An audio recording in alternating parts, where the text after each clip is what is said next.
Welcome to the Habitat Podcast, the podcast for wildlife habitat management, hunting strategy, and land stewardship.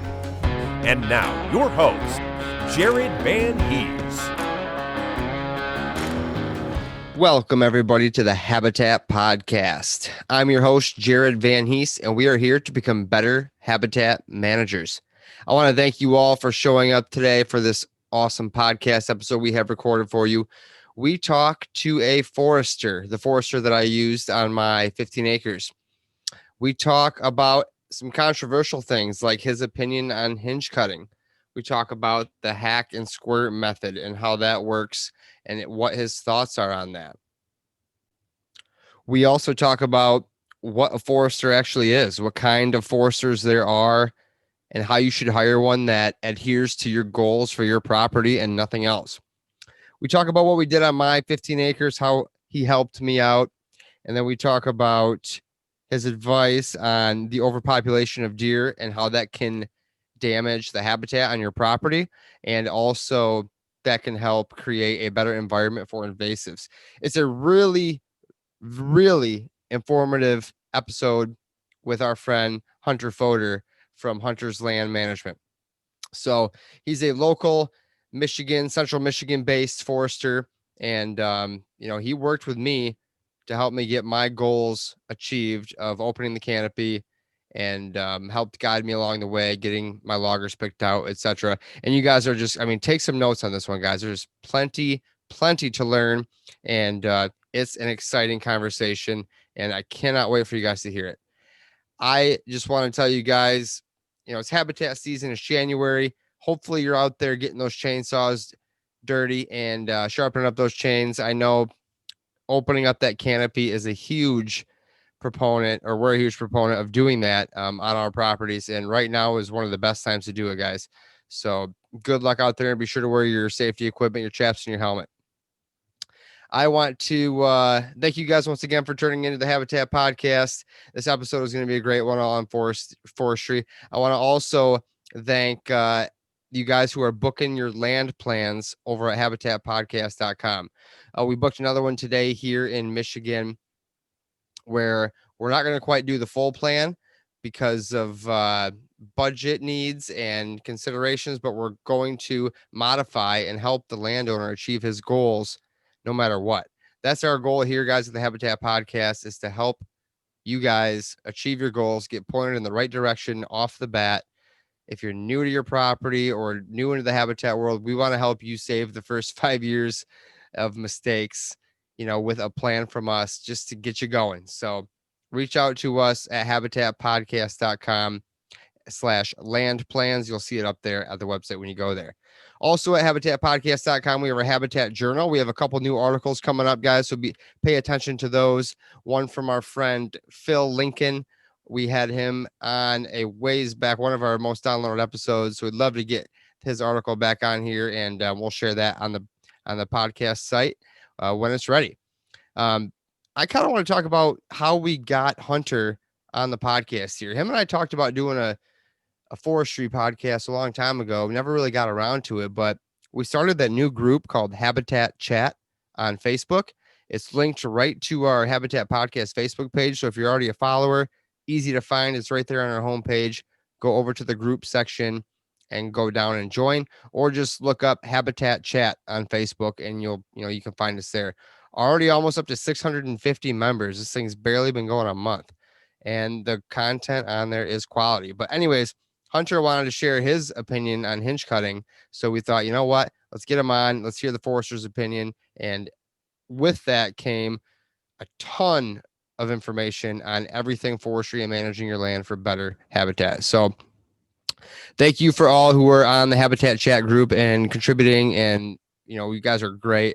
That's going to be a quality content site, guys. We're not looking for a huge group. We want quality, great habitat managers on there to help each other out. And so far it is doing that. So thank you guys for joining. I want to thank Realtree United Country Land Pro, Lake States Realty and Auction for their partnership in our podcast here. I am on their website right now over at lakestatesrealtyandauction.com. I was on their Facebook first, which is also Realtree United Country Land Pro. But if you go to lakestatesrealtyandauction.com, you can see Chad's listings right now. I'm looking at a 25-acre brand new listing here in northern eastern Michigan, Aranet County. A little bit north from where I'm at, but it's beautiful country up there. I used to hunt up there, actually a little further north of there in Lewiston. And you got 25 acres here, guys, for looks like 112 grand. And they actually did some improvements on the property, some U.S. Fish and Wildlife wetland restoration. They did some select cutting on chunks of it. They're rotating through that, and then some deer sanctuary where they kept the logging set aside, and nobody's been going in there for a long time. So looks like there's a bunch of cover and diversity on this 25 acres. It's affordable as hell. And if you guys want to check it out, be sure to check out LakeStateRealtyandAuction.com, and you'll see all Chad's great listings. Next, I wanted to thank Nick Nation at the Habitat Hook. So I shared a video on Facebook tonight that I'm going to share into that group Habitat chat as well. Nick takes a video walking through one of his friends' properties where he does work on with his Habitat Hook and Hinge Cutting. And we get to take a look at what 3-year-old maples look like after they've been hinged. So he hinged a bunch of maples, soft maple, 3 years ago. And if you guys want to see what that looks like on a wide open woods 3 years later, check that video out. It's over there at the Habitat Hook Facebook page, Habitat Podcast Facebook page. You can find that video up there. And then you can also check out his Habitat Hook over at nationscreations.net. I know that it's one of the most utilized pieces of equipment that I use in the wintertime. I don't go in the woods with my chainsaw without the hook. It's as simple as that. And matter of fact, when I went hunting with my buddy Jordan, I should say on his property down in Illinois, I brought him one. Like these things are awesome. And you guys should check those out at nationscreations.net. Right now is a great time to bust out the Habitat Hook and your chainsaw. And like I said earlier, be sure to wear your helmet and your chaps and get out there and create some habitat, guys. I'd also like to thank Killer Food Plots, Michigan Whitetail Pursuit, Huntwise, Packer Max Cultipackers, and Morse Nursery for their support in the podcast. Guys, an awesome, very informative episode. If I can say so myself, get ready, take some notes. And if you're thinking about hiring a forester, this should answer almost every question you have. And if it doesn't, head on over to our group, the Habitat chat, and ask away. Hunter is on there posting regularly. You can ask him whatever questions you want about forestry. These programs help lower your taxes, create better habitat, and it's just a win-win situation for the wildlife that we're working on here. So here we go. Let's talk with Hunter Fodor from Hunter's Land Management. All right, everybody, we're back. Brian, trustee, and like I said, most favorite co-host I have. What's going on tonight, brother? New year, buddy. Happy New Year. Hope everybody's doing well on your end. We're doing well over here. Just trying to keep up with life and do the juggling act that you know so well. Oh, yeah. Yeah, I need to sleep less. I can tell you that much. It would help. It would help all my different things I have going on. But good to hear that you're doing well. Everybody's staying safe over there. Yeah, everybody's safe and healthy and just trying to make it to the next phase here, whatever that's going to be. Yeah, no kidding, right? Well, good to hear. Next, we have a guest that you all have heard from before, our buddy Albert Tameshko. What's going on, Al? Hey, Jared, how you doing? Nothing really, man. Just waiting for deer season to wrap up and start on habitat season, right? So praying that at least a few bucks made it and getting ready for wintertime habitat season and hopefully spring turkey in the near future. And that's about it, man. That's about it. Good to hear, man. You guys have a happy new year and all that good stuff too. Yeah. It was very, very good. Very good. Exciting, I guess, for what the times are, did a lot of Zoom calls with family and stuff over the holiday. A little different this year, but it was good overall. So it was exciting to start 2021. Good, man. Great to hear. And now to our special guest. We have a friend of mine, my forester from this year or last year in 2020. We finally got some logs cut based on just a long project and small amount of logs that need to come out. But he did a great job, and I wanted to have him on here, especially after we were talking about some hinge cutting in the group chat the other night. So, Hunter, welcome to the podcast, my friend.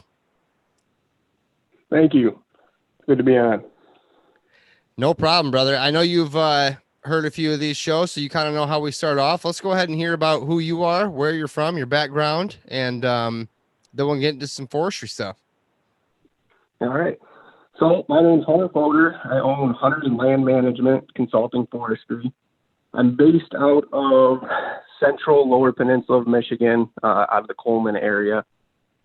As far as, what my profession is, being a consulting forester, I work with landowners to help them manage their forest, help them with basic forest management, all the way to saving money on property taxes through different programs.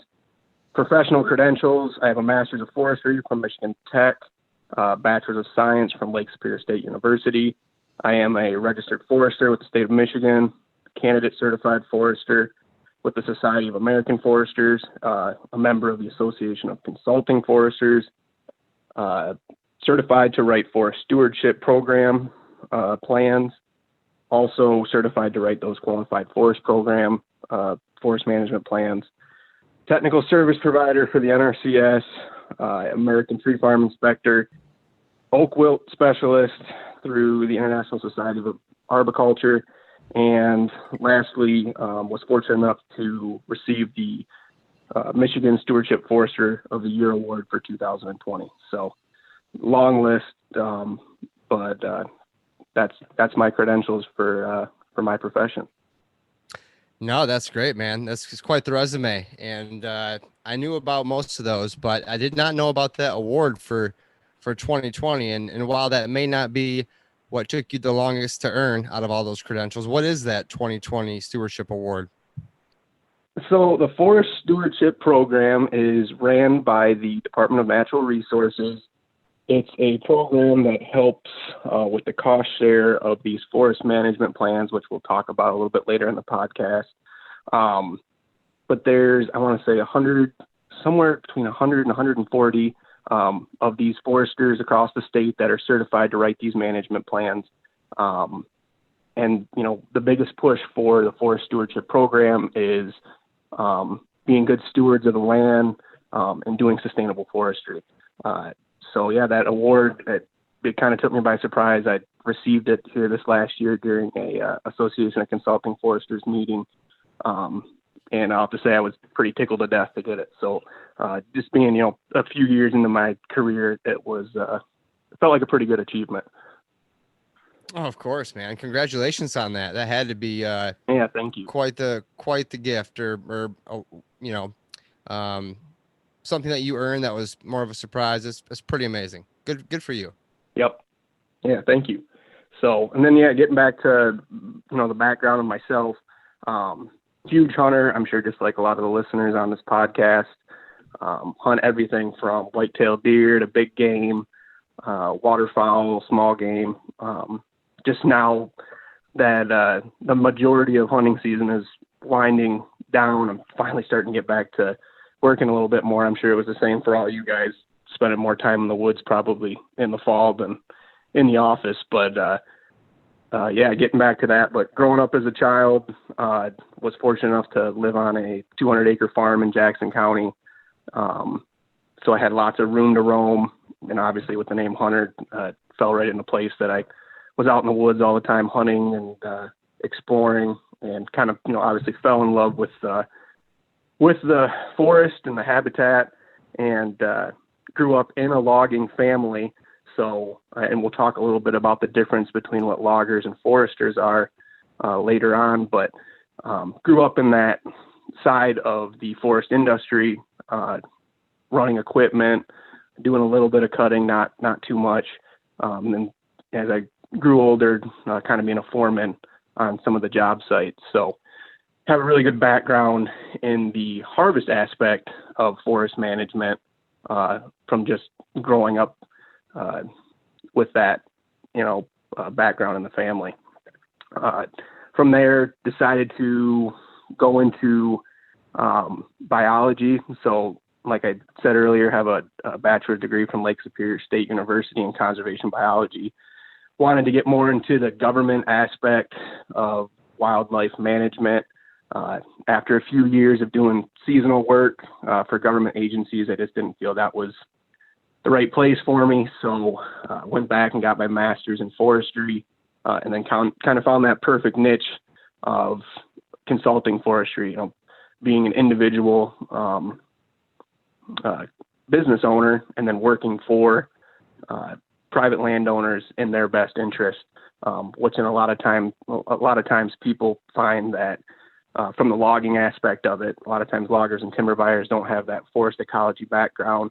At the end of the day, they've got to make money just like everyone else. So broke away from that section of it and really realized I like doing the oversight of the management of the forest ecosystem and helping the landowner out rather than the sawmill or the logger.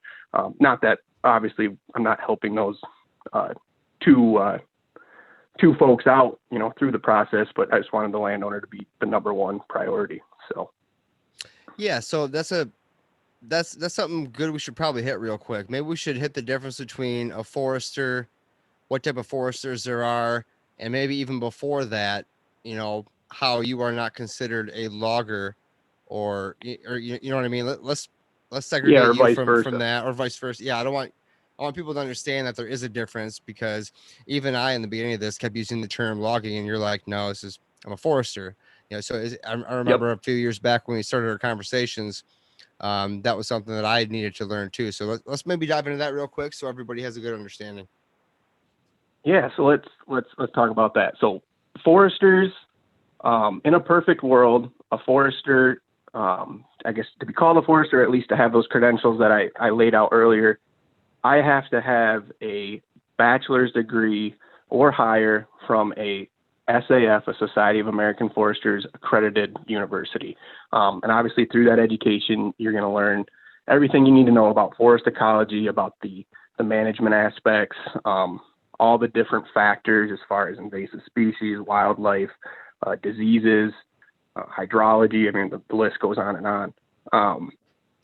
But with those credentials, we have the ability to take you could say a blank canvas of a forest and know, I guess, the right way that we want to direct that to achieve that landowner's goals, or in certain scenarios with public foresters, achieving the goals of that public land. And so where loggers and timber buyers fall into this aspect of the forest industry and forest management is they're a management tool. So there's a lot of management that can go on in the forest. And I know you guys have talked about this throughout podcasts. And there's one major aspect that everyone kind of thinks about when it comes to forest management, and that's commercial harvest, or the harvest of a forest woodlot to manipulate that canopy or manipulate that forest to then achieve some goals. Excuse me. And loggers are that management tool. And the nice thing about in most logging scenarios is there's a monetary value that can come out of doing that forest management and go into the landowner's pocket. Now, where we see issues is that loggers can tend to make more money, or timber buyers can tend to make more money if they jump that process of using a forester and go directly to the source. And a lot of times what folks will use, timber buyers and loggers, when they go to a landowner, they say, we want to do a selective cut. And in forestry, that's a no-no word. We don't use the word selective cut because it's too broad. It can be depicted too many different ways. And what it usually tends to come out to is a selective cut is a cover-up word for a high grading, where we're going to go in and they're going to specifically harvest trees based on the value of each of those individual stems to make the most money. And that's not long-term sustainable forestry, and that usually doesn't meet any goals.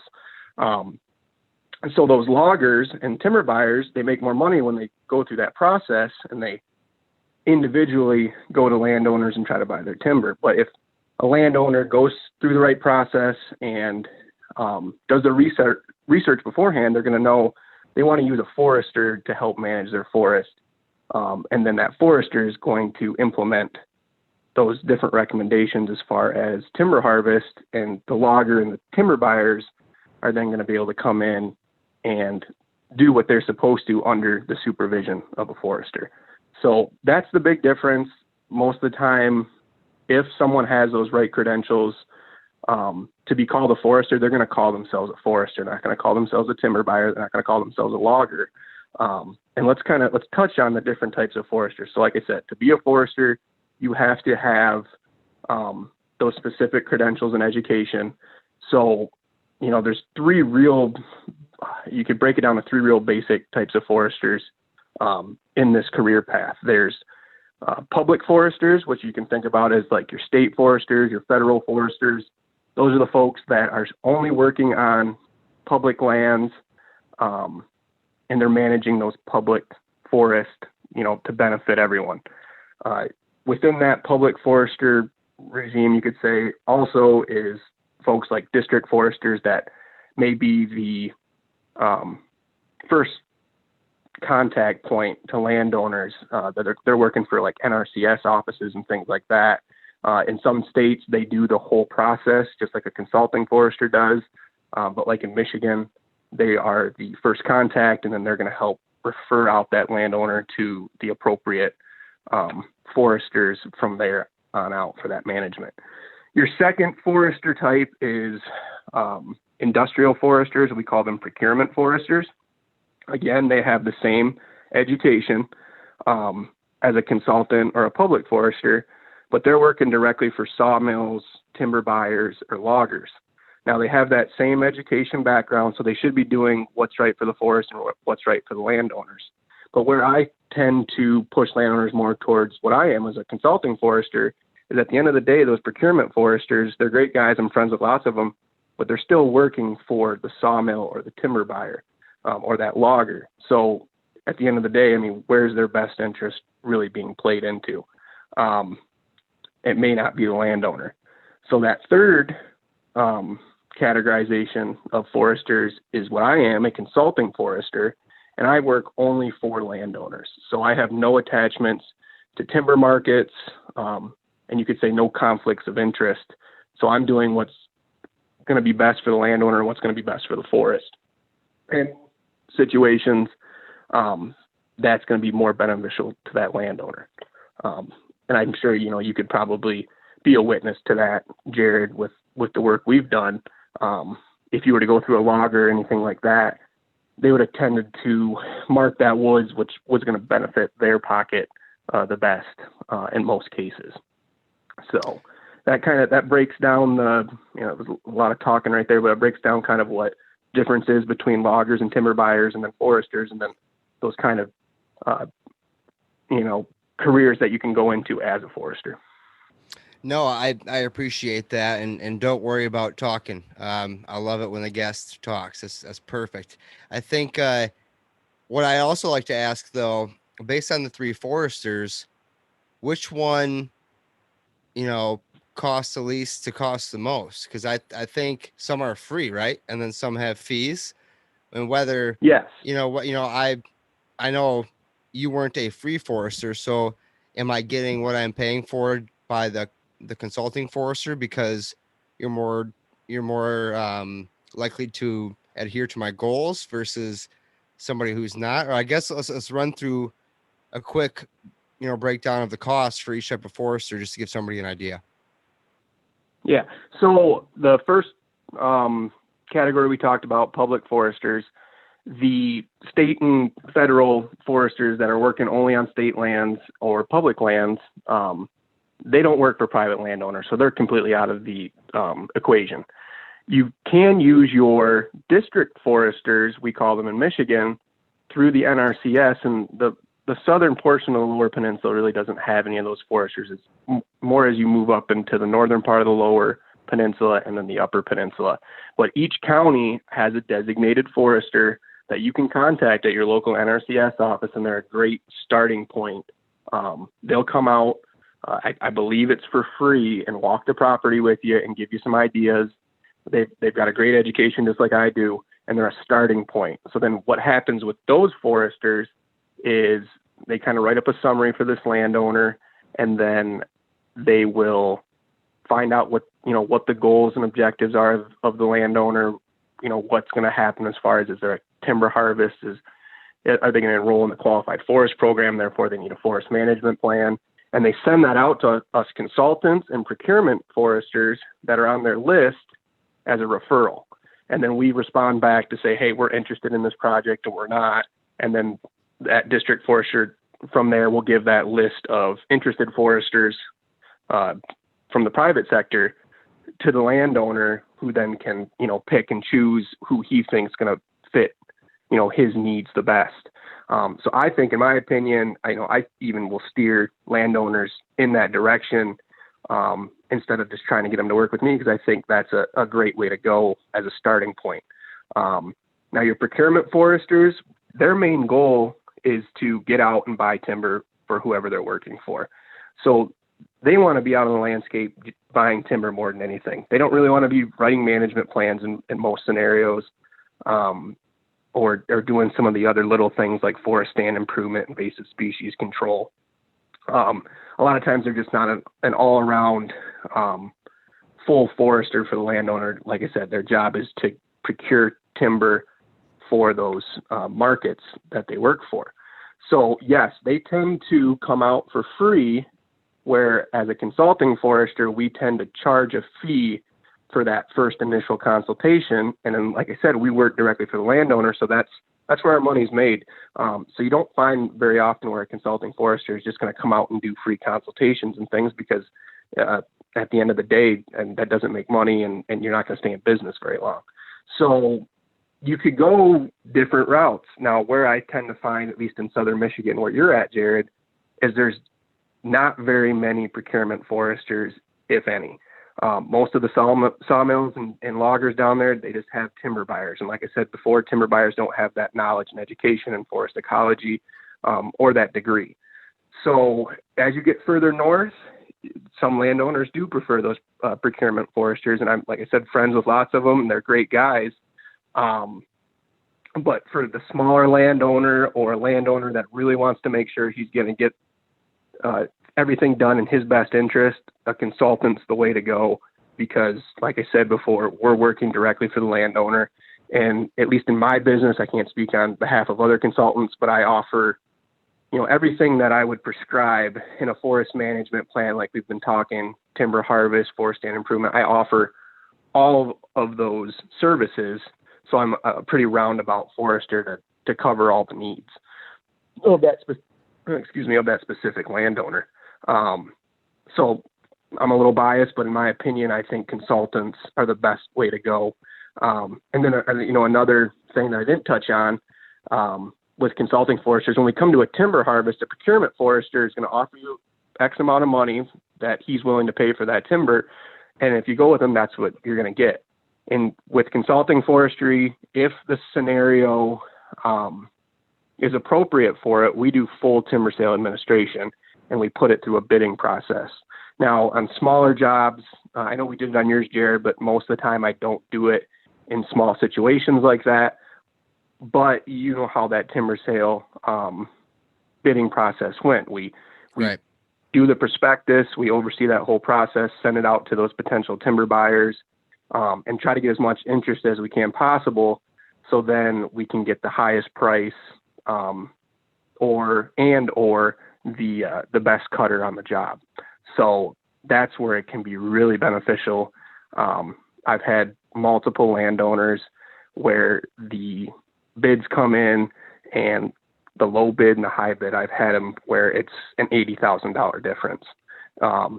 So if you were to go with an individual buyer or an individual procurement forester, what's saying that you would have got that highest guy or you would have got the lowest guy? It's hard to say. And then on top of that, if they know they're not in a bidding war with other people, they're just like anyone else. They're not going to probably offer top dollar. Top dollar comes with competition. So that's where that bidding process, is really beneficial when it's appropriate for a timber sale. No, that was a great explanation. So thanks for diving into that. I think ours went great. And for anybody that wants to follow along with my exact forestry experience, Hunter and I did film 2 or 3 or 4 videos on this that will be up on our Habitat Podcast YouTube and Facebook. So, you know, if you guys want to see exactly what took place with Hunter and I on my property to, you know, back up what he's saying here, we'll be launching that stuff here soon. Al, to you, my Yeah. man. Yeah, Hunter, that's a really exciting explanation that you've given. I have a question for you in regards to that. So I'm assuming that most of your clientele are a little bit of a hybrid mix between somebody who just wants to make money and somebody who's concerned about wildlife habitat. But in your opinion, do you see a correlation between timber prices and people's willingness to harvest timber or to perform a cut? Or do you think that sometimes you're able to convince somebody, hey, the timing's right, this is going to benefit the future of the forest as well as other wildlife? We really need to cut now, even though timber prices might not be in the best interest for the potential seller. I know that's something around Eastern Ohio where our property is. A neighbor of ours cut timber actually this year, you know, and everyone kind of hedges with, I'm cutting, but the prices aren't really where they're supposed to be, but I just got to cut anyways. So I was kind of curious on your take as to what you see with your clientele. Yeah, so most of my clientele is just like you guys. They're really interested in wildlife habitat, you know, big white-tailed deer hunters. They just want to see more wildlife on their property. I do have some landowners that specialize more in goals like commercial harvest, or I shouldn't say commercial harvest, I should commercial value over time. Folks that don't hunt at all, they're just interested in, you know, high biodiversity in their forest. But where I find with the timber markets is it's, especially with COVID right now, it's fluctuating. And, you know, markets down in Ohio are completely different than markets, let's say, in the Upper Peninsula or the northern portion of the Lower Peninsula. What they're dealing with up there is more pulp with Weyerhaeuser, different pine markets, where if you get into southern Michigan, there's no market for pine. So it really depends on those individual markets. There's some markets that are doing really well right now, and some that are doing very poorly. I would say the majority are doing what most people would consider poor. There are some species like black walnut, white oak, sugar maple that seem to be holding their own during COVID in some different pole timber markets. But it really comes down to those landowners' goals and objectives. I run into a lot of landowners that money is not their concern. So if there is a value there where it's not going to cost them, they're ready to move. And you'd be surprised when we get into these situations where it's lulls, where markets are poor, a lot of other consulting foresters like myself and a lot of landowners like you are thinking, we're not going to sell our timber right now because prices are low. So all of a sudden there's kind of a lack in available timber, which can pique more interest. It doesn't necessarily, you know, peak an exponential price on that timber for stumpage rates, but it may get more interest because there's less jobs out there to buy at that specific time. And with loggers and timber buyers, and I know this from growing up in the family of loggers, is they usually have jobs, you know, out a year ahead. So what they're cutting right now is probably what they bought last year. So it can really differ where you're at. You know, I can only really speak for the Lower Peninsula of Michigan on where I work. But if the landowner, if it's feasible to their goals and objectives, I don't try to push timber harvest right here, right now, if we can wait a little bit and see if the financial value can come up on it, because obviously that's beneficial to everyone. So I don't know if that answers your question or not. No, absolutely. Thanks, Hunter. I appreciate that. Yeah, no problem. So Hunter, speaking of where you work in Lower Michigan and working on my property, like I said, we're going to have those videos up, but I don't want to dwell too long on it, but explain how how you helped me in kind of a crummy situation achieve my goals. I was very upfront with you right off the bat. I'm not here for the value. If I can, that's great. But you and I both knew it was going to be kind of tough back there where it's all wet. I guess let's just walk through real quick what we did for my back 8-acre woods back there, and what I can expect to see over the next upcoming years in terms of regrowth and habitat. Yeah. So in your situation, your main goal was I want better wildlife habitat. I want more understory vegetation. Just pretty much you wanted it greener, lower down. And there was a harvest before you purchased the property, like we've talked about, that came through, maybe it was 5 or 6 years before. I can't remember the timeline. But they did you could call a thinning, or it was almost like a white oak shelter wood, because down in that low ground, there's a lot of swamp white oak and a lot of red maple, which is pretty common in those lower soil types in southern Michigan. So what we're looking at is, we've already talked about before, there's definitely an overbrowsing issue in that area with overpopulations of white-tailed deer. And those are some pretty moist soils where we've even got some standing water in quite a bit of areas during a lot of the growing season. So, what our objective was to kick that back to an earlier successional period. And, a lot of people, when we think early succession, we think of grass fields with a lot of vegetation coming up in it, and then trees come up further down the line. So we were just trying to kick that back to almost that point, and not so much of an early successional forest, but more, things like hopefully cattails, reeds, things like that, earlier successional species coming up in there that are going to provide way more cover at that lower level. And under those higher light conditions, what we did was we did a very heavy cut. We did pretty much almost a clear cut, or I would call a seed tree cut. And we left very few stems that could potentially be seed sources for new regeneration of the future, but so much sunlight coming in there that we're going to get a ton of new ground flora coming up in there, which is going to create, more potential for wildlife habitat. So in that specific situation, we weren't really looking for more forest regeneration, but kicking it back to an earlier stage of succession where we're going to have more of that ground vegetation that's going to be beneficial for cover and for browsing for white-tailed deer. Now, does that make you cringe at all that it wasn't more of like a normal forestry application, or is that just what the goal was and you're cool with it no matter what? I'm cool. I'm absolutely cool with any goal as long as it's going to fit long-term sustainability. So like we talked about, it's really important to try to get that deer population lowered.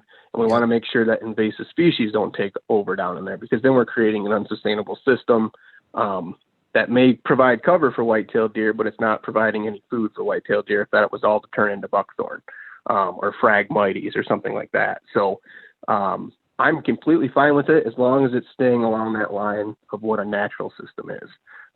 Would have I liked to seen that come back as a bunch of swamp white oak? Yes, in a perfect world. But no, I had no issues with really pushing that succession back to an earlier stage. No, that's great. And there are enough trees for me back there, seed trees, where I can bop around and still have enough trees to hunt. And then, like you mentioned, we release the heck out of them. So hopefully the rate of growth will increase on what's left. My thought is, with how wet it is, do you see a delay in any regrowth from the ground, early succession because when things are that wet? Do you see that often, or is it just a different succession that's going to come up? It certainly could hold it back. I mean, those wetter systems, it's all going to be based on where that water table sits in the growing season. Yeah.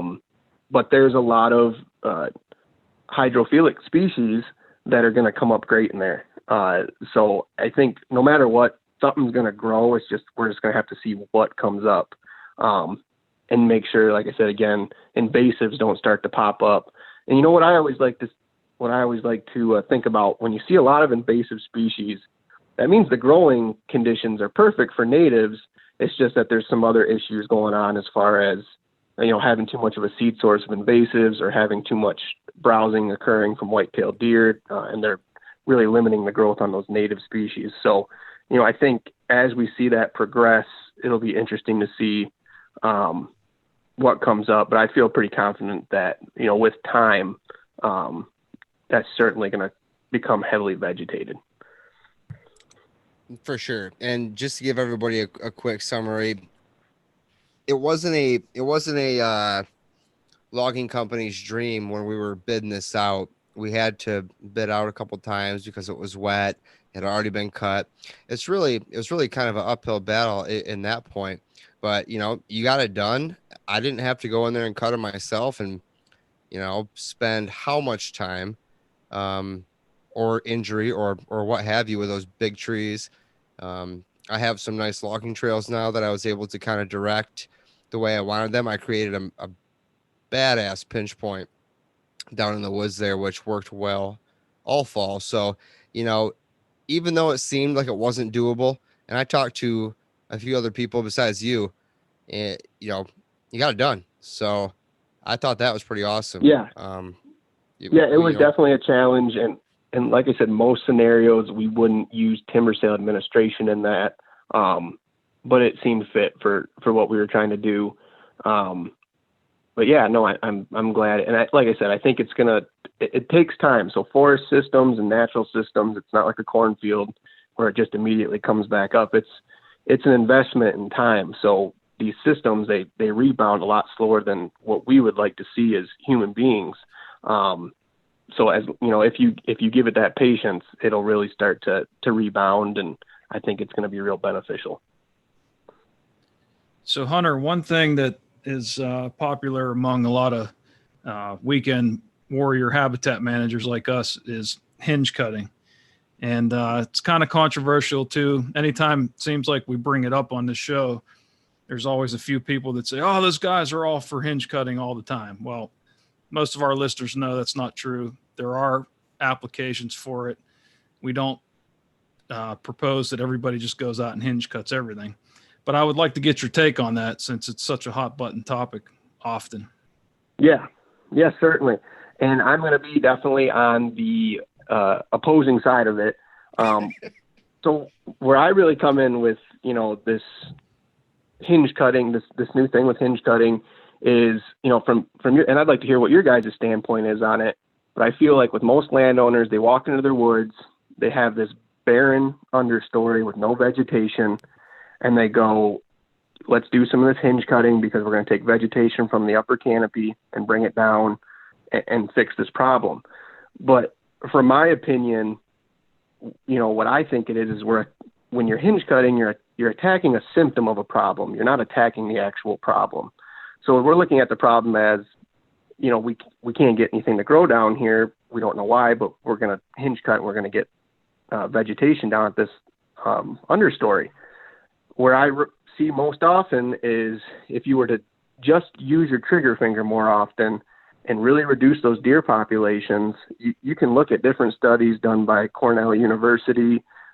Michigan State has a study area where they've taken properties and even areas with high basal area where we've got really dense forest, thick canopies where, from our experience walking around in a thick canopy like that, nothing's going to grow because there's not enough sunlight. But there are plenty of shade-tolerant species, both herbaceous and tree species and shrubs that can grow under those low-light conditions very easily. I shouldn't say very easily, but are expected to be found in those low-light conditions. So we walk through this understory and we go, there's no way we're going to get anything to grow. But through these studies at these universities, they've shown that they'll take a piece of property and they'll put a 10-foot fence around a section of it, in some situations a pretty big area, and that fenced-in area doesn't have any deer in it. And there's a night and day difference when you're standing on that fence from outside where the deer can eat and inside where the deer can't. Outside where the deer can eat is what we'd expect, what we're used to. No understory vegetation. On the other side of that fence, it's so thick you can't even see through it. So it's a really big balance with meeting that carrying capacity of the system. And we all talk about a general carrying capacity, and what I try to remind landowners is this carrying capacity has to be looked at differently in different situations. So in southern Michigan, let's start with northern Michigan, where we have very heavily forested land. It resembles pre-European establishment. So it's still a very wide natural system. And where I get into those areas, these large tracts of forest where there still is some broke up agricultural land and things like that, but for the most part, the major portion of the land is still in its natural system, natural ecosystem. Deer browse doesn't tend to be as bad. You see lots of ground flora, you see lots of seedlings, you see lots of saplings, but as we get down into areas where the land is more fragmented, talking specifically southern Michigan, Jackson County area where Jared's property is, we've taken land that, pre-European establishment was 100% natural, and there was a lot of it was forested. Well, now we take a 1 mile square area, 640 acres that used to be a natural system, maybe 100% of that was forested. Now we've got 500 acres of that is a cornfield, and the other 140 is a mixture of forest, swamp, and grassland. And we still have that same deer population as before, if not more. You're taking these cornfields and things that are what I consider and what I call artificial habitat or an artificial carrying capacity. Through the growing season, there's all this food there. And then once the fall comes and either the hay goes dormant or the corn is picked or shelled, those become deserts. And all those deer that have been using that area the whole entire year are now going to resort back to that little bit of natural ecosystem. And it's just too many mouths to feed, and they devour any regeneration that you see. So in specific areas that I hunt, I have a family farm in Jackson and a family farm in Isabella County. We've been doing intensive antlerless deer harvest, and we're starting to see a lot of vegetation in that understory that, as habitat folks that want to see a thick understory, we're starting to see that because we're reducing that deer population. So, where I have the biggest issue with the hinge cutting, and there's a few issues, and I'm going to cover them all. But my biggest thing is that we're not attacking the problem. We're attacking a symptom of the problem. And where it gets even worse, and because I've been in a lot of forest and I've seen a lot of landowners that have hinge cut, is that we're taking these saplings.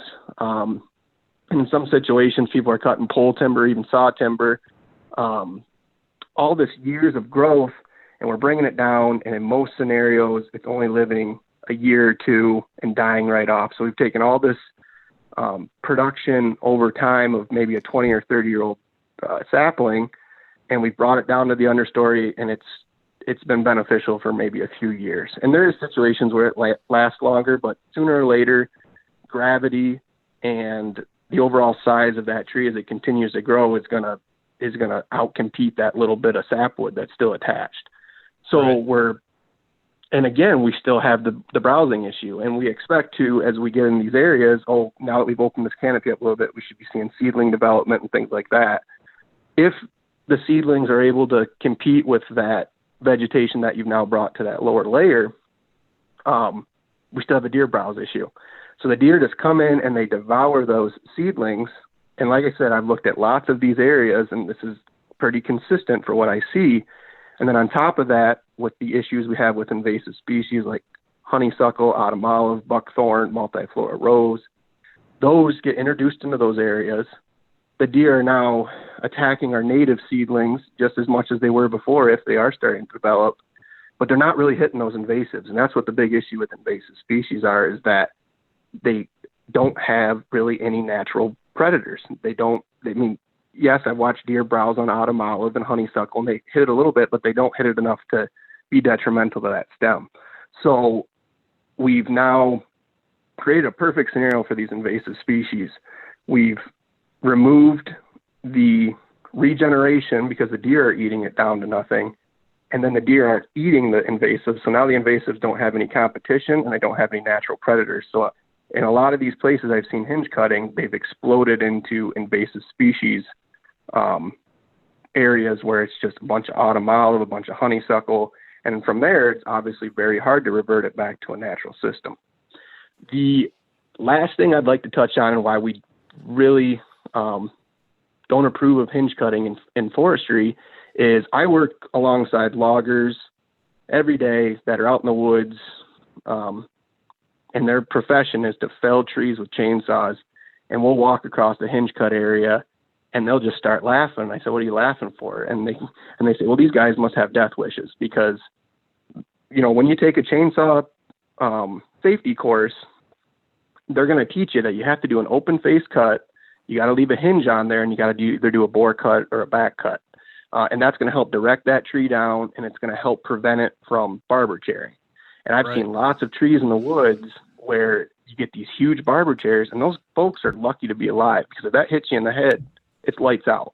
I mean, you're done. Absolutely. And in my opinion, there's different ways we can do management that's much safer. But again, like I said, that I understand why folks do it, but when you start to look into the problem more, you can start to see, hey, there is other ways that we can accomplish our goals without doing this hinge cutting. And those, you know, those two big factors that are really holding back that understory growth is either overbrowse from white-tailed deer, or if you start getting too high of a basal area, too thick of a canopy, we can't open that up with proper forest management and get those same results. It may not be as quick. Everyone likes that. Thing about hinge cutting is all of a sudden it's right there and it's ready to go. I mean, it's Right. instant gratification, and that doesn't come with forestry. We have to be patient, but you'd be surprised on some heavier cuts. And like I said, a lot of my clients are all about wildlife habitat.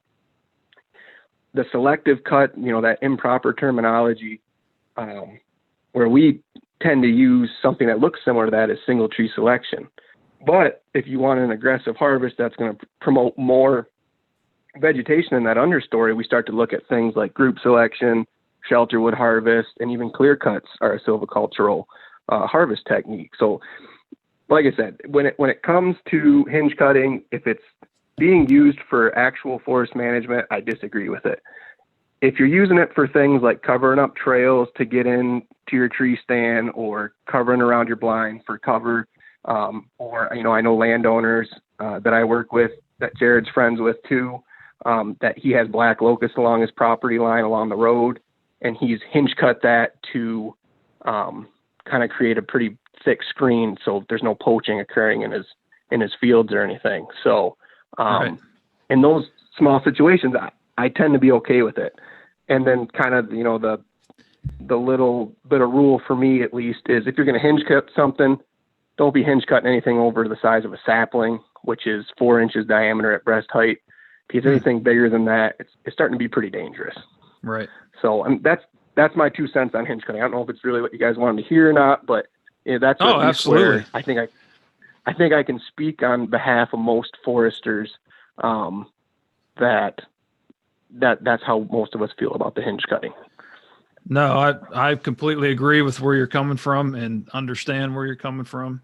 And to your point, here in Pennsylvania, on some of our state game lands, I've seen areas where the Game Commission has fenced off to do regeneration studies and things like that. And you're spot on. When the deer are kept out or kept in proper numbers, like you said, through harvest, you have a lot better regeneration and you get more cover and more understory growth. So that's absolutely the goal. I understand where you're coming from on that aspect. And I'm not defending the guys that do the hinge cutting, but I think from their perspective, they're trying to, like you said, get something quick. They may have bought a property that's all mature timber. They have no cover. There's no sunlight getting to the ground. And they're seeing a lot of this, you know, promotion of this hinge cutting on these habitat forums and different things where some guys are having a lot of success with it. But I have to be honest, I think I see a lot more people doing it wrong. And I think Al and Jared would agree with me on this. And obviously you've seen it. There's more guys doing it completely the wrong way. And they're just setting themselves back. But for as far as getting sunlight to the forest floor, I could see why guys are doing it for, sometimes you can do that in the late winter, early spring and have, a thick carpet of something in there by the time hunting season comes around. But like you said, to your point, you got to be careful not to encourage invasives and keep an eye on it. If you just whack it and let it go and something ugly starts coming in there and you're not paying attention, you're just going to be kicking the can down the road and causing yourself more trouble. Yeah. And there's a few other foresters like me that we really want to see what the long-term effects are of this hinge cutting. It's such a new practice. Maybe you guys would know, I don't know how far back it goes, when the first documented hinge cutting occurred. But yeah, we want to see what the long-term effects are. And I think we're going to start doing some research on that. And then looking also at, doing some adjacent study groups where we're going to hinge cut some areas, and then we're just going to do a regular felling of those, stems that we would have hinge cut, or, do a hack and squirt or something like that, and see, what we're going to get for results in those two locations. So, obviously as that stuff progresses, I'll be able to share that with you guys, and it can maybe help landowners make, decisions that they feel are appropriate. Yeah, Hunter, I think your explanations were spot on. And, to your point about it might not be what we want to hear, it's exactly what I wanted to hear. We're all trying to promote the best practices possible. And while a forester may not always agree on some things, there are certain benefits that have been proven, like you mentioned, with maybe an access trail, or, maybe you're cutting down some junk trees. You can hinge some of that less desirable stuff that maybe the deer want to browse on. But at the same time, to your one point, I wonder what the studies are too. I know there's a guy that goes by the name of Mike Hartgest. I know he started hinge cutting 25 years ago, something like that. And I don't know if he's documented pros and cons and all that good stuff. But to your point and to Brian's point, there are a ton of people out there that are doing it wrong. And in terms of a management plan that Brian and I offer, when we recommend any sort of cutting, it's usually either call Hunter, the forester for your woods, or a forester in your area. And the goal is to get the sunlight to the forest floor, whether you want to do that with forestry, hinge cutting, do your research and make your decision. But there are a lot of guys who recommend straight hinge cutting all the time. There's a lot of guys in Michigan who've been around forever, and they're huge proponents of it. So, maybe there's two sides to the coin, it seems, but I do respect your opinions on that, and thanks for sharing those with us here. Yeah, no problem. Yeah, Hunter, I have a question again in regards to something you hit on through the hinge cutting topic. You mentioned carrying capacity of whitetail deer specific to a property where somebody's trying to hinge cut and trying to add more browse for those deer. In a lot of cases, you feel like the populations probably need to be reduced. I'm curious, in your experience, and I'll give you some context as to why I'm asking this, but in your experience, do you feel that most of the areas that you consult on, I know you're kind of focused on the lower part of Michigan, need numbers reduced? And the reason the context behind asking that question is because in Ohio, I would say a large portion of the state of Ohio in the 2000s had very large deer numbers. And then we went through a phase of having what most hunters complained, that the deer numbers were far too low. So if you start presenting, hey, you only need to shoot more does, Brian's hunted Ohio, so is Jared, you probably would see a large population of guys go, what are you talking about? There's hardly any deer here. However, I personally have worked with state foresters as well as a consulting forester on our family property, and both of them are like, oh, the deer numbers are just too high. So it's always interesting to me to hear a forester's perspective as to how they're looking at regeneration. And seeing kind of the deer browse? And what would your kind of take beyond that on the properties that you see? Yeah, so pretty much anywhere I've been in lower Michigan, the southern portion of the lower peninsula, deer populations are too high for that natural carrying capacity. Now, I'm not saying it's not too high for the overall carrying capacity, because there's that many deer there, so they're obviously surviving. But like, touching back on what I said before, trees, just because we changed the landscape to a completely different look where we have more agricultural land, more fragmentation, those trees didn't adapt to that. They adapted to amounts of deer browse over, hundreds of thousands of years, and they met that balancing act. And then all of a sudden we've, changed this landscape so drastically. So what I mean about the carrying capacity of the natural system, it's exceeding that is, if we had 640 acres of forest and we had 20 deer on it, you're going to see a ton of regeneration, because there's going to be lots of regeneration across that entire landscape. When we break that down now from a 640 acre forest to a 40 acre forest in the middle of a cornfield, there's no way that seedling regeneration, it grows slow. It's not going to be able to compete with that intensive browsing from deer. And when you walk through the forest with a forester, we can start to point those things out, and you really start to notice them. Until they're pointed out to you, you don't really notice it. But yes, in my opinion, the majority of the places I've been, the white-tailed deer population is far exceeding what that natural system can hold and still regenerate new growth for the future. Well, I think the biggest issue that I'm seeing with the whitetail hunting community, and I was just as bad with it before my education, is we're so focused on shooting big bucks. It's all about the antlers anymore. It seems like, we watch all these hunting shows on the Outdoor Channel. Everyone's so focused on shooting these big, mature white-tailed deer. And we did go through a stage, I think it was through the 50s and 60s, where our deer populations were super low.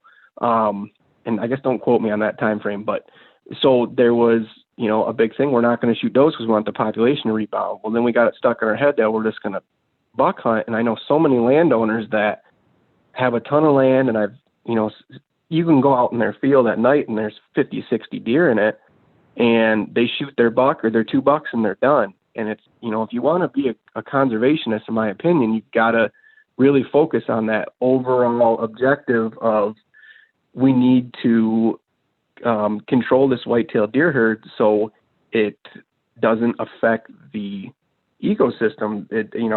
Deer have the ability to really influence the habitat around them, and we can all see that, obviously, when we get into areas where forests that are overgrazed and you see lots of invasive species.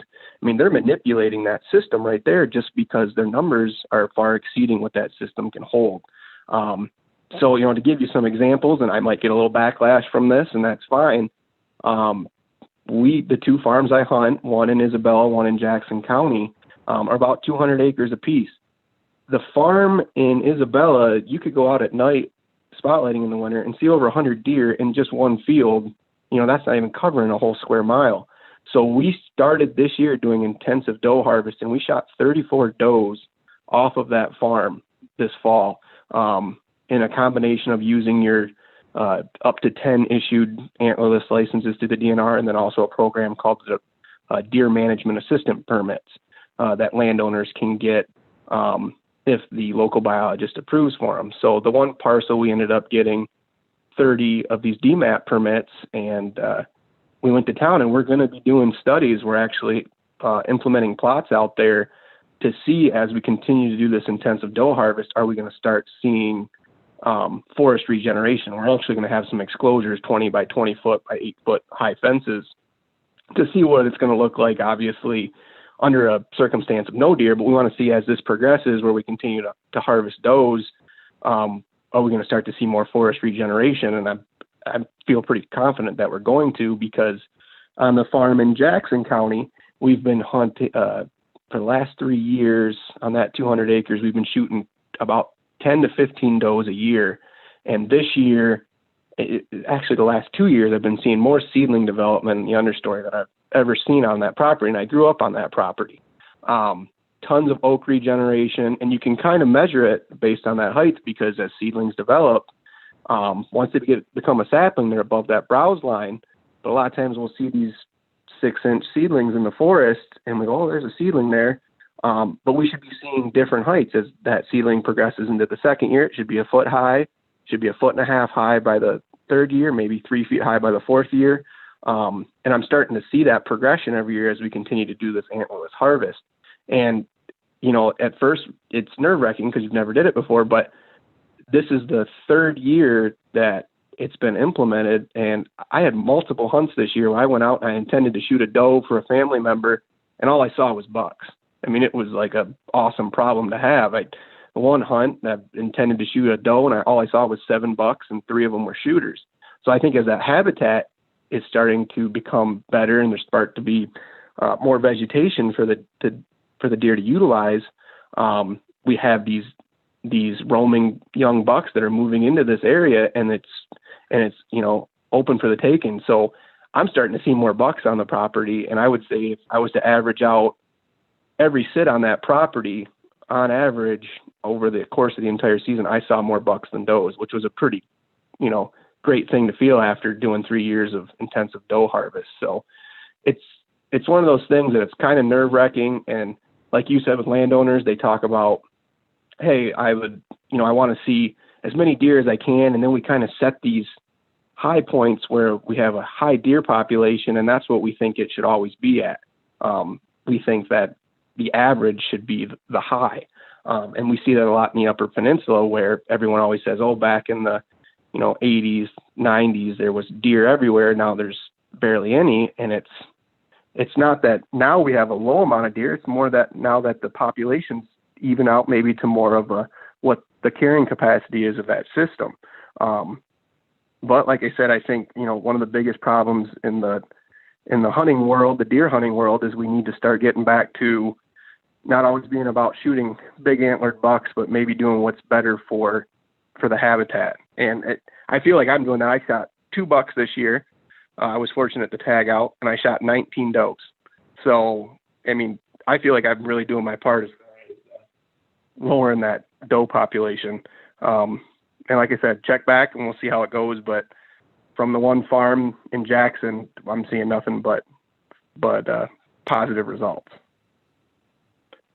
Well, you tell a pretty compelling story there, buddy. It's hard to argue with that. How about your farm up north? How are the antlerless harvesting, the heavy antlerless harvest, showing up for bucks, year after year up there?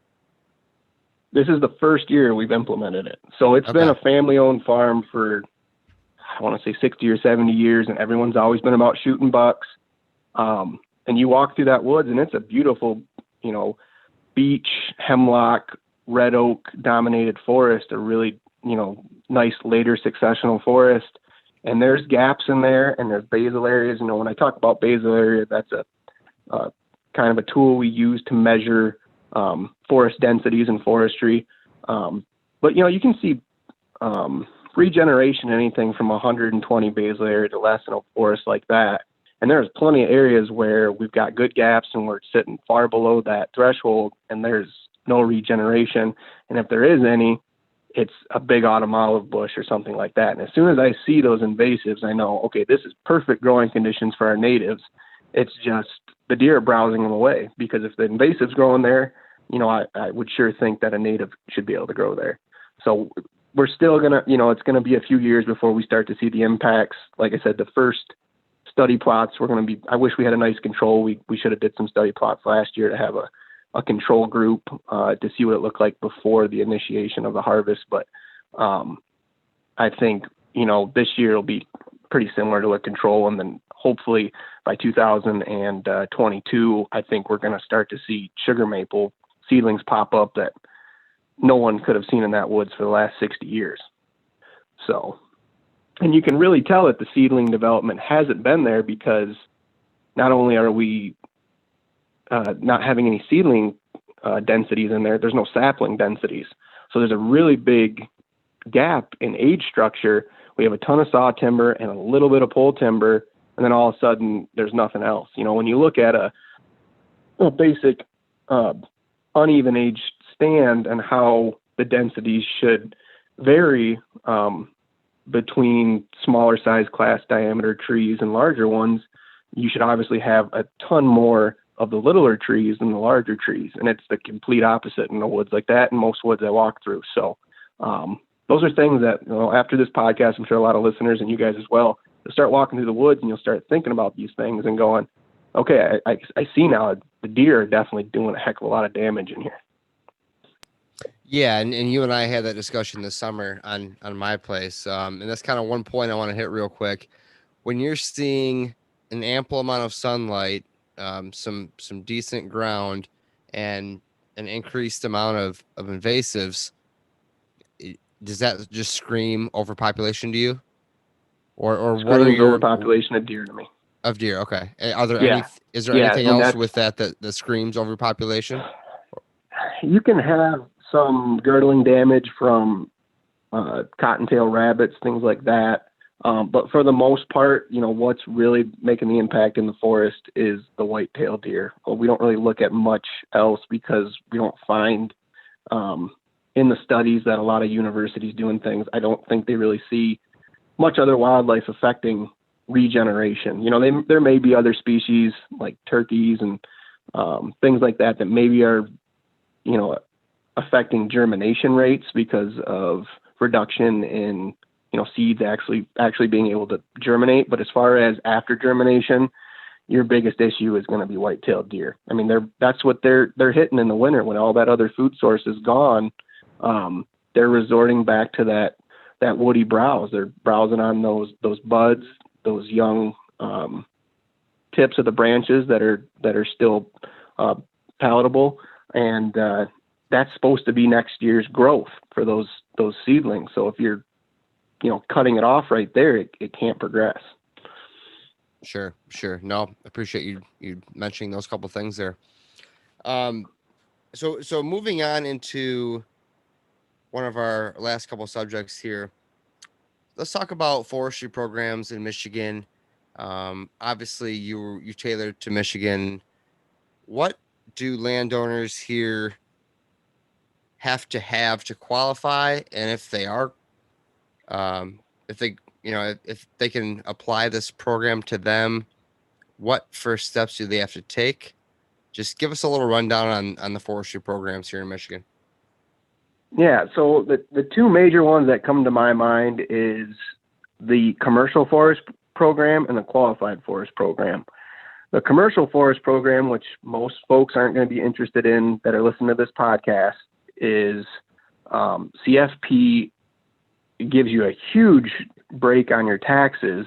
I want to say it's only $1.25 per acre per year, and don't quote me on that, but it's somewhere low in that range that you have to pay, but you have to have your property open to public hunting. So I don't have any clients that are interested in that program. The other program, which almost all my clients are interested in or have enrolled or are currently enrolling into, is the qualified forest program. And that is through the Michigan Department of Agricultural and Rural Development. And to enter that program, and I guess let's first really quick touch on some other things that can save you money that are programs that are similar. So there's the Homestead Exemption. So if you live on the tax parcel ID, and that is your home address, and I'm just talking for Michigan right now, you get a capping of your taxable value, and you get an 18 mil exemption on the school operating portion. I shouldn't say 18 mils, but up to 18 mils is what that school operating portion can be. And you get an exemption on that, so you don't have to pay that. Another program, which most people are very familiar with, is the Qualified Ag Program. That is, you know, if your property is categorized as agriculture, it's at least 50% tillable, and there's no limit on acreage, anything from 1 acre and up. If it's 50% tillable, again, you get the capping of the taxable value, and you get exempt from that school millage, which tends to be 18 mills. The third program, which a lot of people aren't familiar with, is the Qualified Forest Program. This program, you have to have a minimum of 20 acres. Anything from 20 acres to 39 acres it must be stocked with at least 80% forest. And there's some definitions for that, and you can find that on the website of what they define a forest as. Because it's something as simple as a tamarack swamp, it's considered a forest, so you have to look into those definitions. Anything over 40 acres has to be 50% stocked. Now, that program gives you an exemption on the school operating portion of the taxes, so that 18 mil exemption, but it does tack on 2 mils for being in the program. So it really comes out to an equivalent of a 16 mil savings. And again, you get a cap on your taxable value. Now, to be in that program, you have to meet those forested qualifications in those, that 20 to 39 segment or that 40 and over segment. And you have to have a forest management plan written by a QFP forester. So like myself, I have the credentials that I'm a QFP forester, that I can write those plans and they can be approved. Now, those plans are usually either in 10-year or 20-year increments. Now, those forest management plans, what they really are, they tend to be, at least for my plans, are 30 all the way to a 70-page document, and they have maps in there. We break down the forest based on stands, and those stands are going to be broken apart based on species composition, size. We want things that those stands to be similar in appearance across that area. And then we're going to give recommendations on how to manage those. Where the QFP program comes in is where if you have a recommendation, I should say, if I have a recommendation as a forester that there needs to be a commercial harvest in there and you agree with it, they're going to hold you to that standard, whether that be 5 years down the road in your management plan, but you have to follow through with that commercial harvest. Because why they're giving landowners this exemption is just like the ag program, folks that have their property in agricultural use, that's going into the Michigan agricultural industry. So they look at it as you're putting money into the economy, so we're going to give you a tax break. Same with QFP. They look at it as, our forest industry is pretty big in Michigan. So if you're putting money into the forest industry and the economy, then we're going to give you a tax break back. So that's one of the things, is if there is a commercial harvest scheduled in that plan, you have to follow through with it. And that's really the only big thing as far as being in that program. And it's well worth the savings. When I talk to landowners, if they have a 40 parcel, they might be saving anywhere from $500 to $1,500 a year with that 18 mil exemption. And at first they might go, I don't know if this is really worth it. And then you relate it to, well, you could go buy a brand new hunting blind every year for that. And then it's all of a sudden that clicks in the landowner's mind. They go, yeah, let's get into this program. And at least with my services and the cost of making that forest management plan, it tends to be the first year or two that you're in the QFP, that savings is kind of a wash with the cost of the management plan. But then that next 8 years or that next 18 years, that's all going to be money saved, in the pocket, so that you're not having to pay the government for property tax. So with that, like I said, you got to have a forest management plan, and there are 2 different routes that you can go to get some cost share on those forest management plans. There's one, the Forest Stewardship Program, which is what we talked about earlier, the award I received. That program currently right now, and it changes year to year, but right now during this calendar year, it's going to be $200 per acre plus 50 cents per forested acre that they will subsidize that plan cost for. The other option is the NRCS. So your local soil conservation district, you can apply for a CAP 106 plan, a conservation activity plan, forest management plan, and they tend to pay out a little bit more. But at least for my business, they have a little bit more of a requirement within their plans for inventory data, so those plans tend to cost more.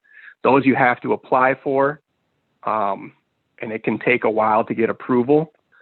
And for the FSPs, the forest stewardship plans, those get approval through us individual foresters. So it's an immediate approval for that money. So you can just know that you've already got that 200 plus 50 cents per forested acre already paid for on that plan. With both of these plans, and it's getting a little bit deep now, there's a program also through the NRCS called Eqip, Environmental Quality Incentive Program, that both of these plans, if you have them, you qualify to apply for things like forest stand improvement, brush management, tree and shrub establishment, forest trails and landings creation. And they will subsidize the cost of those different activities to landowners. So then it's going to help with the overall cost of those projects. So it's a really good resource to have when you have those plans, that you can also dip into this Eqip bank account, you could say, and go through those applications and then hopefully get some money for doing some of these activities that you're already intending on doing on your property anyways, to cover some of that cost. So yeah, so like I said before, Qualified Forest Program requires a forest management plan. And that forest management plan, there's two ways you can get grants: through the Forest Stewardship Program or the NRCS. And then kind of a date to remember for the Qualified Forest Program to get enrolled into the next year's taxes, where you start to save your taxes. It has to be submitted by September 1st. So like right now for the 2021 tax cuts, you would have had to submit your application in September 1st of 2020 to get the 2021 tax breaks. So now we're looking at September 1st of 2021 for landowners to be then enrolled coming into 2022. So yeah, a lot of information. Yeah, great. No, like I said, once I start talking, I don't tend to shut up, but yeah, that's kind of the gist of those programs. Like I said, Qualified Forest Program tends to be a better program for most landowners that I work with. And in most situations, if you're not intending to build on that property in the next few years and you meet all those qualifications, it's well worth it because you're saving money. that was a hell of an explanation. Thank you for doing that. And for that last one, the QFP, was there a land size requirement? Yeah, so QFP, it has to be can be no less than 20 acres. Son of a biscuit. Yep. So if you're, all right. Yeah, I know, because I would have already mentioned it to you if you were qualified. Yeah, and usually for the NRCS plans, because you can still have a plan and not get in the Qualified Forest Program. So I encourage landowners, if they're going to manage forest, even if they're in the Homestead Exemption or the Agriculture Exemption, it's still a great idea to have a forest management plan on your property, because it's really going to outlay, the type of management activities you're doing out there and the overall progress to get to your goals and objectives. With the NRCS, they tend to only fund plans, I believe, if you at least have 10 acres of forest. Okay. And a Forest Stewardship Program is, I think, a minimum of 20. So you can still go through those programs, at least the Forest Stewardship one, but you won't get the cost share funds if you're under 20 acres of forested land. Hey, Yeah, Hunter, lots of information. Yeah, that was an amazing amount of information. I have one question for you, kind of switching gears a little bit, but before we wrap this up, so one thing that you see a lot or hear about a lot in the habitat world is all about fire. And I was curious about your thoughts as a forester as where fire is missing from forest ecology, or where it could be used more, or if there's any areas where you wish it could be used more, but because of state requirements or regulations, you just simply aren't able to implement it as much as you wish. Yeah, so I'm a big lover of prescribed burns. I think it's an awesome tool. It's a natural tool. So when we're doing timber harvest, we're trying to do management that would be similar to a natural event. Something like either fire moving through the system, through the forest, or a large wind event where we blow over a lot of trees. We're trying to replicate those types of things when we're doing forest management. But yeah, if you can actually use fire in your system, if it's the right system to use it in, it can be super beneficial. And I would love to offer that service, but unfortunately, the cost of liability insurance to do that, as well as having the equipment, the crews, the timing can be very difficult to do, because obviously you have to have the right conditions. When I did work for the DNR, so I didn't really cover that part, but I worked for the Department of Natural Resources for a short time between undergrad and graduate school. I got certified as a wildland firefighter, and I was able to go out on a couple prescribed burns, and it was awesome. It was, you're out there with, in this scenario, we were on state land.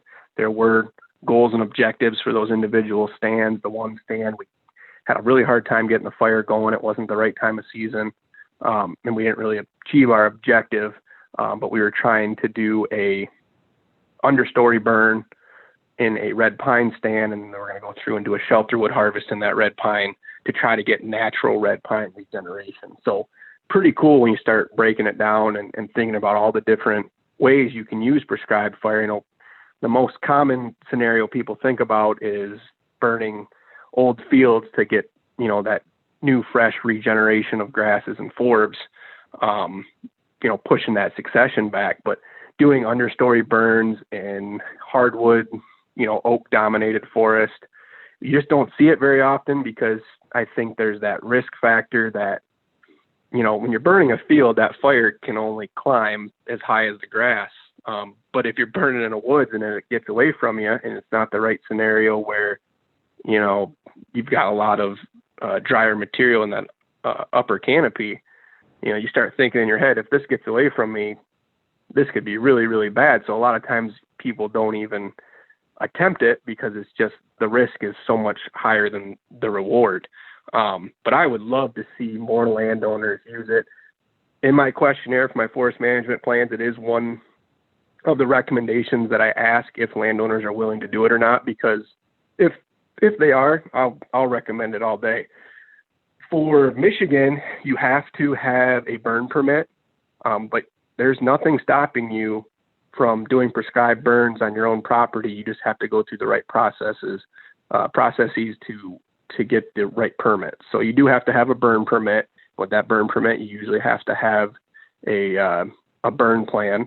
But once you get through all that, and if you got a couple buddies that are willing to do so, and make sure you don't tackle too much area to get started, maybe talk to some state wildland firefighters that do this, as a job, and ask, hey, what can we do to make this the easiest and for our first time, and to get used to it and get some really good advice. I don't think it's anywhere out of the realm of possibilities for the average landowner to do. I think it would be great to see more of it. It's just, like I said, the risk factor is so high that it tends to kind of get overlooked by most landowners. So I don't know if that answers the question or not, but yeah, No, I would love to absolutely see more it prescribed does. burning.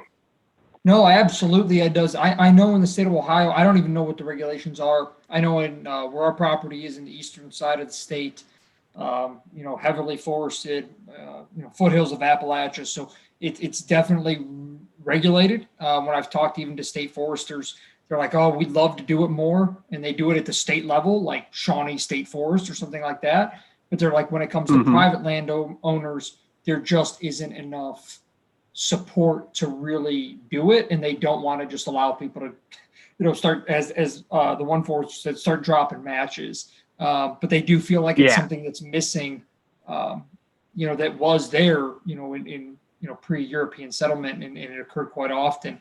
And it would be nice to see that occur again. But there's obviously complications. So no, thank you for your expert opinion on that. Yeah, I like I said, I would love to see more of it. I've done a few of my own on our own family farm of just, early successional fields where we've burned them. But I myself have never, even on my own property, did an understory burn, just for the fact that it's a lot of time you got to put into it, and there's a lot of complications that you got to go through to get to that stage. So hopefully, like I was talking with this Isabella County property that we're managing with the does and everything, we're thinking about doing there's about 30 acres of forest that are, like I said, are that nice mature oak and beech. We're thinking about doing a little bit of prescribed burning there to see what the differences are, because removing that leaf litter layer and opening up that bare soil, that gives so much more availability for germination for all that seed falling throughout the year. So it could really increase your seedling densities. No, that was a nice question, Al. I'm glad you added that in. I think I've always wanted to learn how to do that myself, but Hunter brought up a great point about the liability, which hadn't crossed my mind. That's a big deal up here. And the conditions are, we don't have as much burning season, I think, as some other states who do it more often, but I could be wrong there. Hunter, this has been amazing, bunch of information, and I just want to, wrap this up, how people can find you and all that good stuff. But I also want to know what your favorite tree is. Could be for habitat, could be for hunting, could be just one you like looking at. Let me know, as a forester, as a consulting forester, what is Hunter's favorite tree? So I got a lot of favorite trees, but I think if I had to break it down, it's still the good old white oak. You just see one of those big wolfy white oaks out in the field, or a big, beautiful, big saw timber one right in the middle of a forest. They just pop. With that said, overall white oak's probably my favorite, but when you're walking through a lowland forest or along a riverside and all of a sudden you see a sycamore, they really stick out too. So it would probably be a tie between a sycamore and a pretty basic white oak. Well, how about you guys? I want to hear your favorites.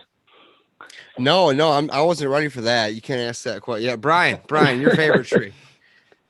I like the sycamore answer. I think that's the first time we've gotten that, and I always stand in awe of the white and the tan bark that peels up on them every time I walk by one. So always awesome. Yeah, they don't look like they fit in.